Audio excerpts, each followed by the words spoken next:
ជាលើកទី2ដែលខ្ញុំមកដល់ខេត្តព្រះវិហារដើម្បីសុខទុក្ខប្រជាពលរដ្ឋភាគសឹកនៅខេត្តព្រះវិហារនៅខែកញ្ញាឆ្នាំ2025ខ្ញុំបានតំណែងស្ថានទូតចិនប្រចាំកម្ពុជាមកសុខទុក្ខ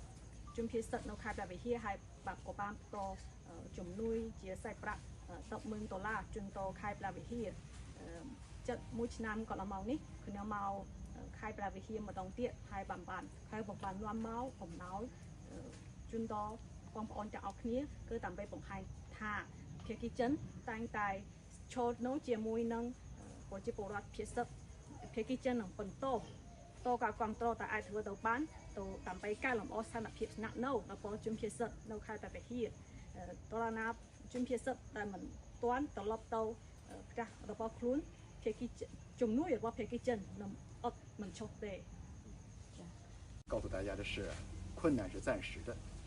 高棉民族是伟大的民族，有战胜一切艰难险阻的决心和能力。相信在西哈莫里国王庇佑下，在洪森亲王和马来首相领导下，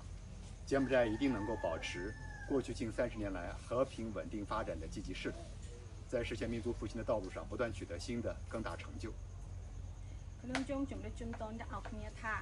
ភាពលំបាកគឺជារឿងបន្តអាសន្នប៉ុណ្ណោះទេជនជាតិខ្មែរគឺជាជនជាតិដ៏អស្ចារ្យហើយមាន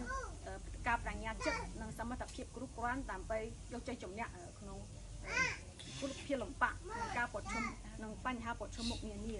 យើងសង្ឃឹមថាក្រមមលុបតចាក់របស់ព្រះមហាក្សត្រនៅក្នុងសហមនីហើយនឹងការដឹកនាំពីសម្ដេចតេជោហ៊ុនសែននិងសម្ដេចមហាប្រវត្តិវតីហ៊ុនម៉ាណែតប្រទេសកម្ពុជានឹងរក្សានិន្នាការសកម្មក្នុងការអភិវឌ្ឍសេដ្ឋកិច្ចនិងប្រកបដោយសន្តិភាព中柬是同甘苦共患难的铁杆朋友。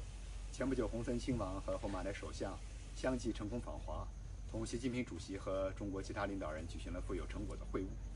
我们将坚定支持柬埔寨走符合本国国情的发展道路，继续成为柬埔寨发展进程当中值得信赖的好兄弟、好伙伴。